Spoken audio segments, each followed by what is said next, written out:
Hey folks, Bevan with Let's Level Up here, bringing you a new game that should be out on Kickstarter either now or very soon, depending on when this video goes up, called Eternal Glory. It is a card game where you and the other players are attempting to be the first person in the game to mow through 100 enemy minions or whatever on a battlefield. That's the theme of it. You could look at it as though you're trying to be the first to 100 points.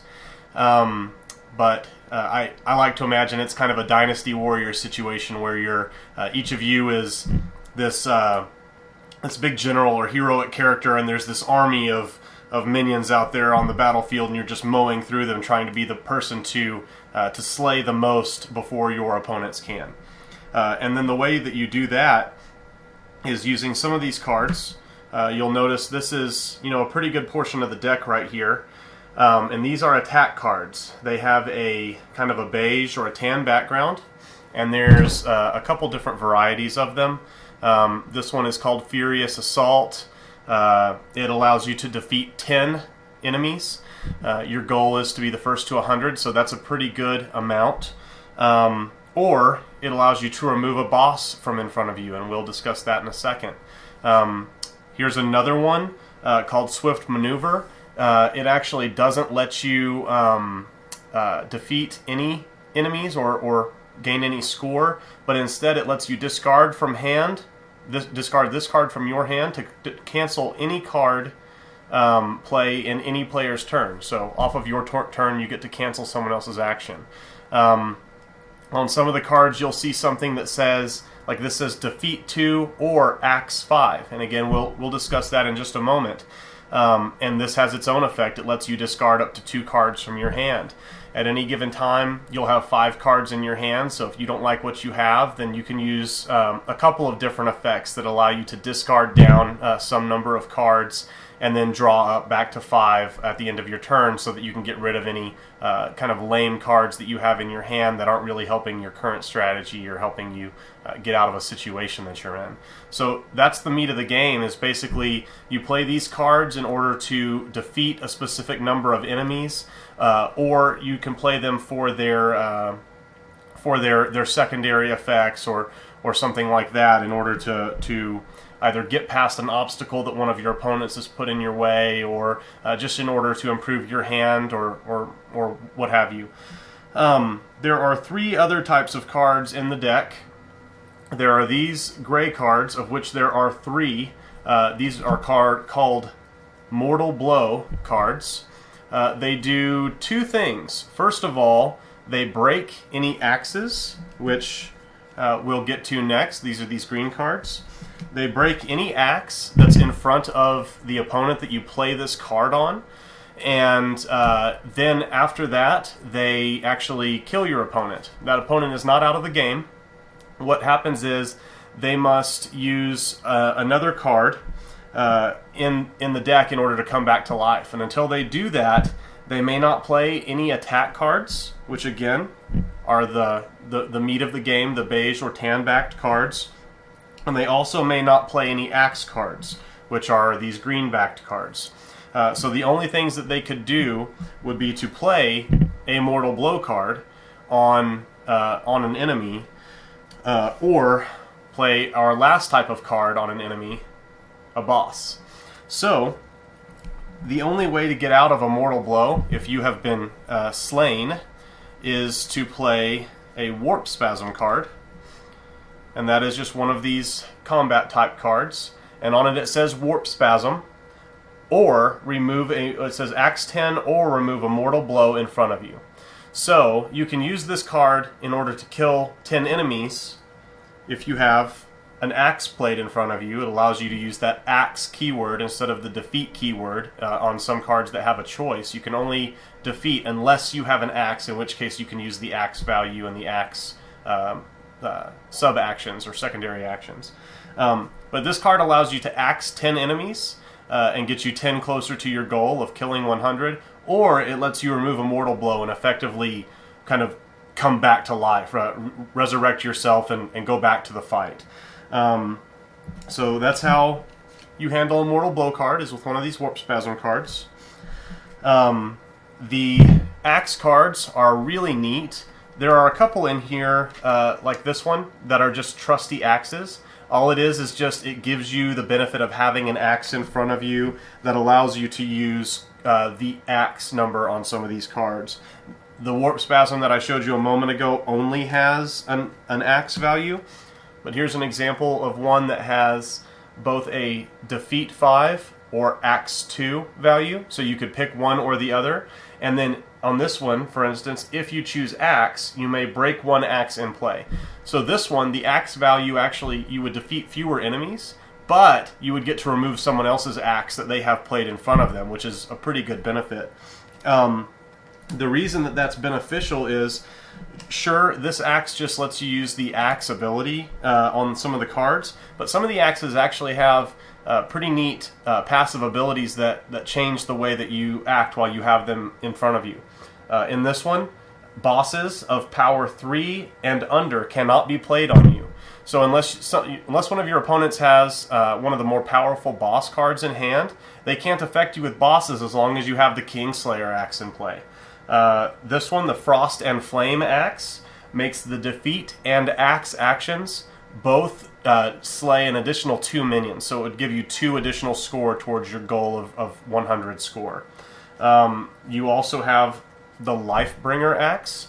Mortal Blow cannot be played on you as long as you have this axe equipped in front of you. So there's a couple different axes in the deck that have special abilities and are pretty neat, and it's really kind of a big stumbling block for your opponents to try to hamstring you while you have one of those axes in play, because there's only certain negative effects they can play on you, and you're kind of left to go through slaying minions and racking up score more quickly because your opponents can't do as much to you unless they take care of that axe. So that's important. The last card that we haven't touched on too much is also a very cool part of the game. These are the boss cards. Each one, there's one or two of each of these in the deck. They do different things. This Evil Sorceress has a power of 3, and whenever you play her on someone, that player that had the boss played onto them must randomly discard 3 cards from their hand. So that's a pretty big deal. If they had some really good cards in there, you might have to randomly get rid of some, and you might lose one that would have let you handle that boss or let you do something else you needed to do. This Black Knight has only a power of 2, but whenever it's played onto you, you must show your hand to the player that played this card on you, and they may discard 1 card from your hand of their choice. So that's kind of a big deal as well. Each one of these bosses, I think there's 4 or 5 different ones in here, and they each have different effects on them, different power levels. When I say it has a boss power of 2 or a boss power of 3, on your turn when you play, you can play 1 card.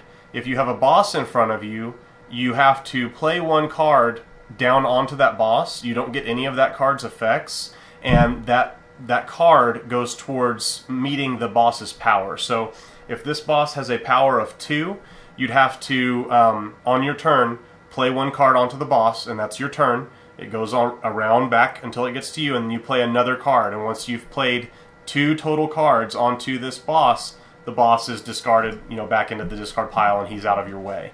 So the idea, again, if we were trying to think of this as kind of a Dynasty Warriors or other games similar to that game, that's like suddenly you've got a big heroic guy in front of you, and you've got to deal with him before you can go back to cutting a swath through the countryside of minions. So I think it's a really neat theme, and I think that with only 4 types of cards, the mortal blows, the axes, the boss cards, and then this large set of combat cards here, I think they've done a pretty good job of catching that theme and making it obvious what's going on.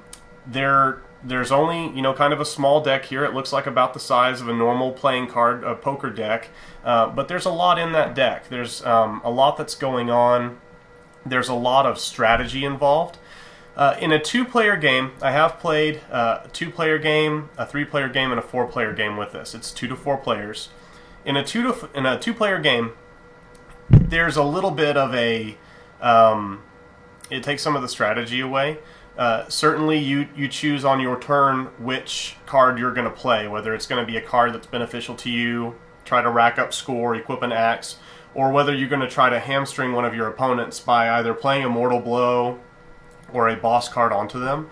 However, you're not really deciding, who to play a negative card on. If you have a negative card in your hand and you feel like that's the best way for you to get ahead is to knock your opponent down, you play it on that one opponent. If you've got a positive card, you play it on yourself.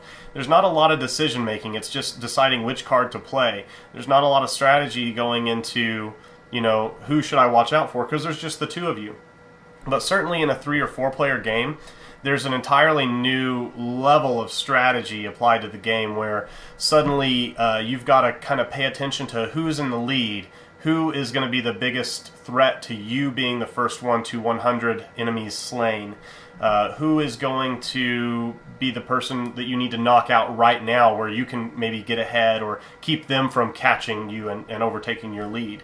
And then that said, especially in a 3-player game certainly, but also especially in a 4-player game, you've got to worry about, if you hamstring a specific opponent, that doesn't just improve your position. That also improves the position of the 1 or 2 other players other than the guy that you kind of set back. So you've also got to pay attention to, is player 3 in a position that if I were to stall player 2 with a mortal blow or a boss, would player 3 then surge from behind and overtake me anyway? So there's a lot of, it's not a very difficult game or anything like that, but there is a lot of thought going into, who you want to play on and who you want to backstab and kind of hamstring and prevent from moving forward. So I thought that was very neat.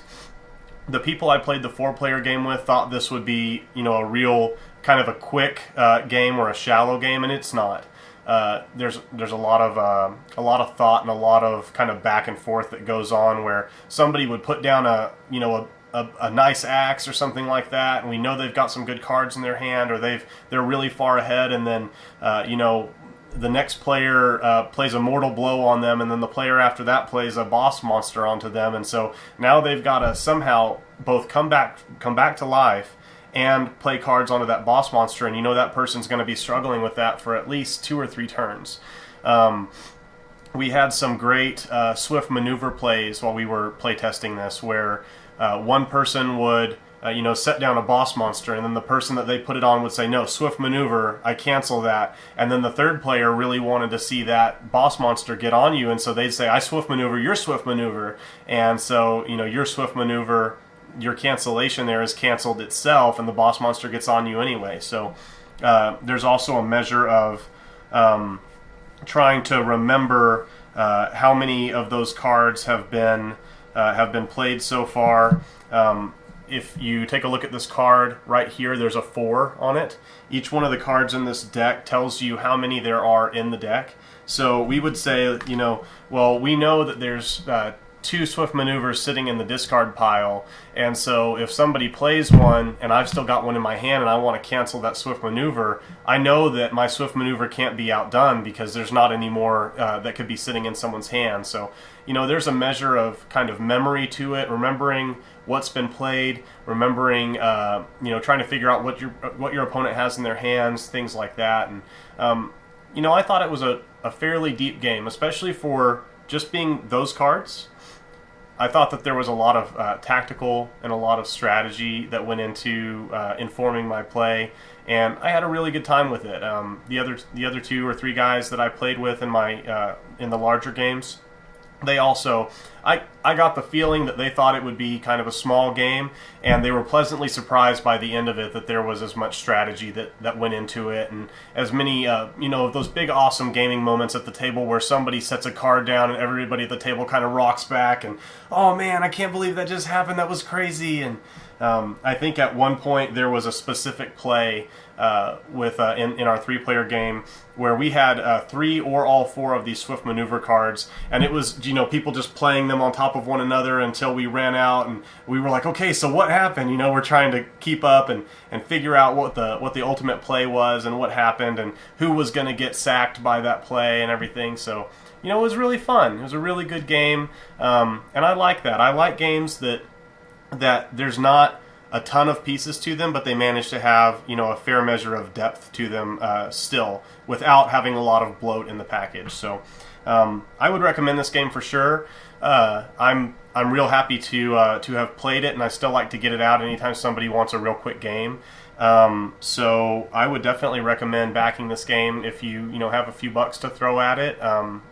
They seem like good folks, and have made a great lightweight game that has a lot of depth. Thanks, guys. See you later.